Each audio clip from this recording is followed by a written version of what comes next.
Alhamdulillahil malikid dayyan, wassalatu wassalamu ala sayyidina Muhammadin sayyidi waladi adnan wa ala alihi wa sahbihi wa tabi'ihi ala mawdiz zaman. Ashhadu an la ilaha illallah wahdahu la syarika lah, al-munazzahu 'anil jismiyyati wal jihati wal zamani wal makan. Wa ashhadu anna sayyidana Muhammadan 'abduhu wa rasuluh allazi kana khuluquhul Qur'an. Amma ba'du, fa ya ibadat rahman, fa inni usikum wa nafsi bi taqwallahil mannan. Al-Qa'il fi kitabihil Qur'an, a'udzu billahi minasy syaithanir rajim. Bismillahirrahmanirrahim.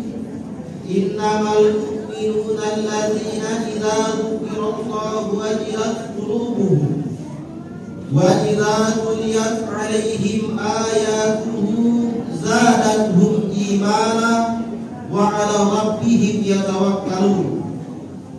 Alladzina yuqimuna as-salata wa mimma razaqnahum yunfiqun. Ulaika humul mu'minuna haqqan, lahum darajatun 'inda rabbihim wa maghfiratun wa rizqun karim. Shadaqallahul 'azim. Hadirin kaum muslimin rahimakumullah, tentunya sebagaimana lazimnya pertama-tama khatib berwasiat kepada kita semua dan terkhusus kepada khatib pribadi untuk senantiasa meningkatkan keimanan dan ketakwaan kita kepada Allah Subhanahu wa taala dengan sebaik-baiknya. Kemudian di awal pertemuan kita hari ini, marilah terlebih dahulu sama-sama kita memanjatkan puji dan syukur kita atas kehadiran Allah Subhanahu wa taala, Tuhan yang Maha Pengasih dan tidak pernah pilih kasih, Tuhan yang Maha Penyayang yang sayangnya tidak pernah terbilang, yang sampai dengan saat ini masih memberikan kesempatan untuk hidup kepada kita bersama. Dan hidup itu sendiri sekurang-kurangnya pada saat ini telah kita pergunakan untuk sesuatu yang insya Allah bernilaikan ibadah. Salawat dan salam mudah-mudahan senantiasa tercurahkan atas junjungan penghulu alam Nabi besar Muhammad sallallahu alaihi wasallam beserta seluruh keluarga dan para sahabatnya. Amin ya rabbal alamin.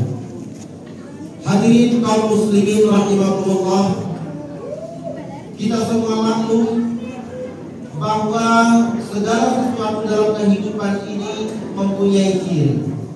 Ciri membentuk identitas yang pada gilirannya akan menentukan kualitas dari sesuatu. Begitulah misalnya gajah dikenal orang karena cacingnya, badak diburu orang karena culanya, dan rusa menjadi indah karena tanduknya. Kalau ciri segala sesuatu itu sudah hilang, maka kualitasnya akan menurun. Gajah yang kehilangan cacingnya tidak lagi akan diburu orang, badak yang tak bercula tidak lagi akan dikejar-kejar orang, dan rusa yang kehilangan tanduknya akan hilang keindahannya. Pindah dari contoh ini kepada soal iman, maka sesungguhnya orang-orang mukmin pun mempunyai ciri. Yang ciri ini akan membentuk kualitas kita sebagai mukmin. Apabila ciri ini ada, maka nilai iman kita adalah nilai yang berkualitas. Karena itu pada pertemuan yang berbahagia ini, kita akan jadikan pokok pembicaraan adalah apa sih sebenarnya ciri-ciri orang mukmin itu. Berangkat dari surah Al-Anfal ayat 2 dan 3, Allah Subhanahu wa taala menjelaskan, innamal mu'minun, sesungguhnya yang benar-benar dinamakan orang-orang beriman ialah, kita lihat pada ayat ini. Ayat ini diawali dengan kalimat innama, yang dalam kaidah bahasa Arab dinamakan harfu taukid, untuk memperkuat maksud dari pembicaraan. Sesungguhnya yang benar-benar dinamakan orang-orang beriman ialah yang di dalam dirinya terkumpul 5 ciri, yang dijelaskan dalam kalimat-kalimat berikutnya. Marilah kita perhatikan diri ini satu demi satu dengan harapan mudah-mudahan keseluruhan yang terdapat dalam diri kita masing-masing. Amin ya rabbal alamin.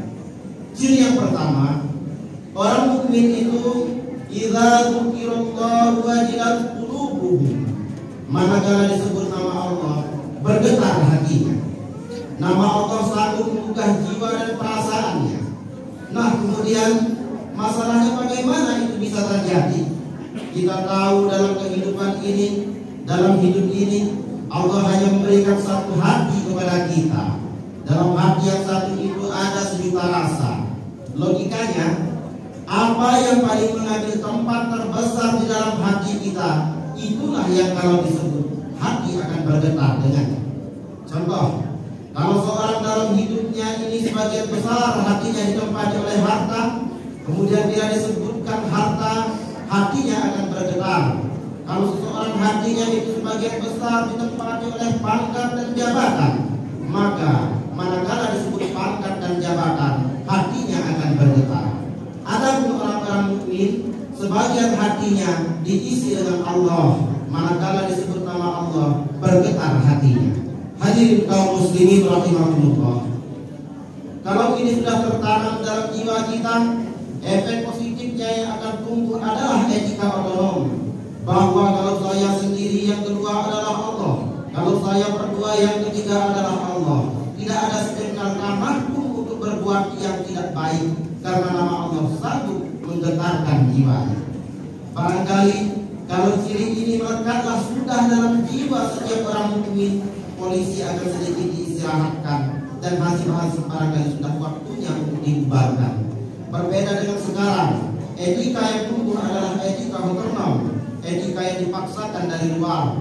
Orang-orang takut berbuat jahat karena undang-undang, karena polisi, karena ditontongi hansip dan lain sebagainya. Hadirin kaum muslimin rahimakumullah.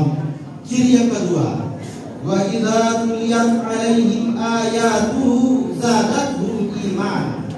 Apabila dibacakan ayat-ayat Allah, bertambah imannya. Orang mukmin kalau dibacakan ayat Allah, imannya akan bertambah.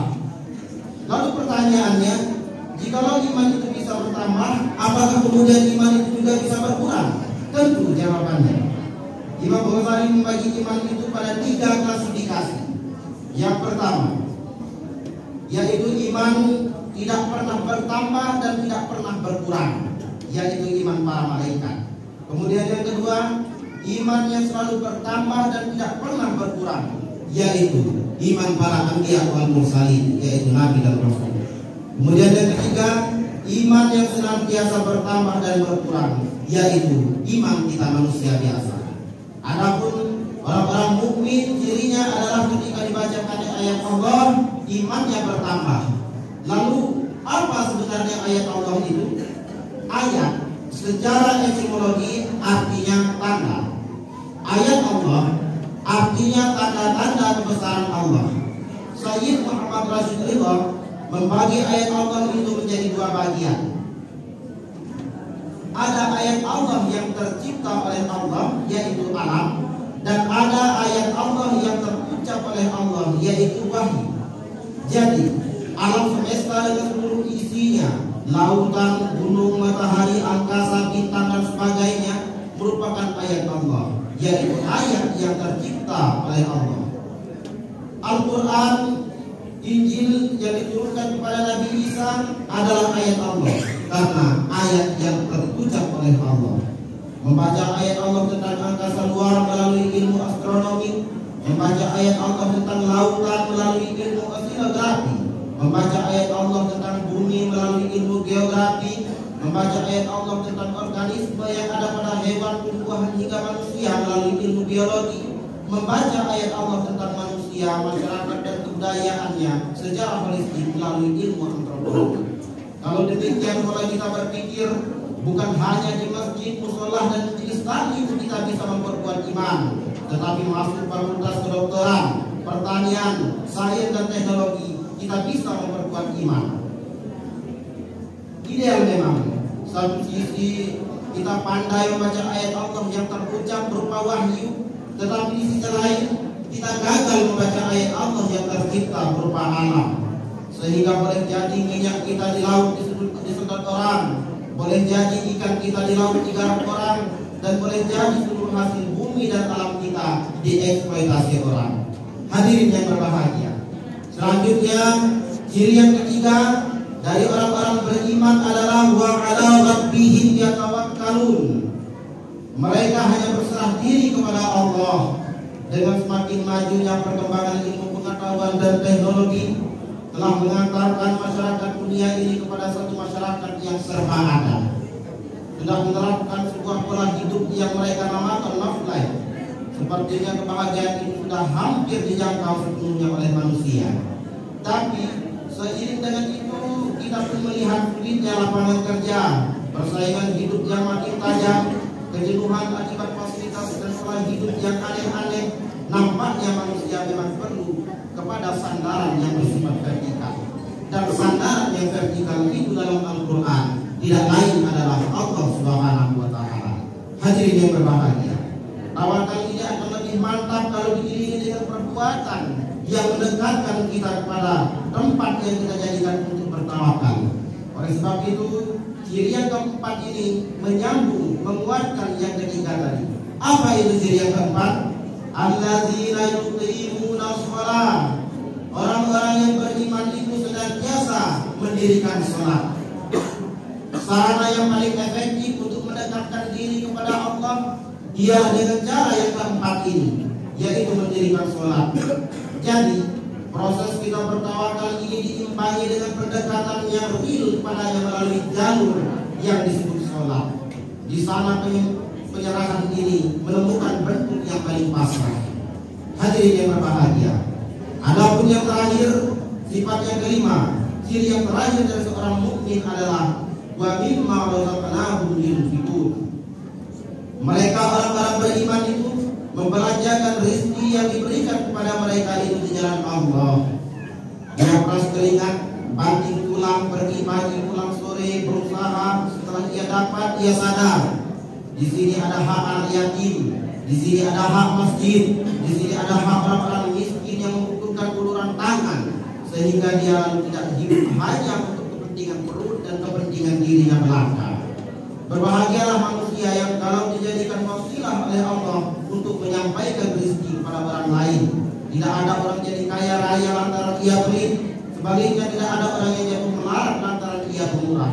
Allah imuna yarhamur rahman, yarhamu man fil ard, yarhamkum man fis sama. Orang-orang yang memiliki sifat kasih sayang akan dikasihi dan sayang oleh Allah yang Maha Penyayang. Sayangilah semua yang ada di bumi, maka semua yang ada di langit akan menyayangi. Kaum muslimin rahimakumullah, alangkah indahnya hidup ini jikalau yang kaya sayang kepada yang miskin lalu menolongnya, yang alim sayang kepada yang awam lalu memimpinnya, yang berkuasa dan kuat sayang kepada rakyat yang lemah lalu melindunginya. Akan turun rahmat Allah dan akan tercipta kehidupan yang tenang, damai dan tentram. Namun jika sebaliknya, yang kaya menyantap yang miskin, yang alim malah menjaga membodoh-bodohi yang memang sudah bodoh, yang kuat dan kuasa malah menindas yang lemah, maka kehidupan ini hanya akan menjadi bencana belaka. Saudara-saudara yang berbahagia, agaknya inilah pembicaraan kita pada kesempatan yang mulia ini. Mudah-mudahan semua ciri yang ada tadi ada di dalam diri kita masing-masing. Amin ya rabbal alamin. Barakallahu li wa lakum fil Qur'anil azim wa nafa'ani wa iyyakum bima fihi min al-ayati wa dzikril hakim. Aqulu qawli hadza wa astaghfirullahal azim innahu huwal ghafurur rahim. Allahumma shalli ala sayyidina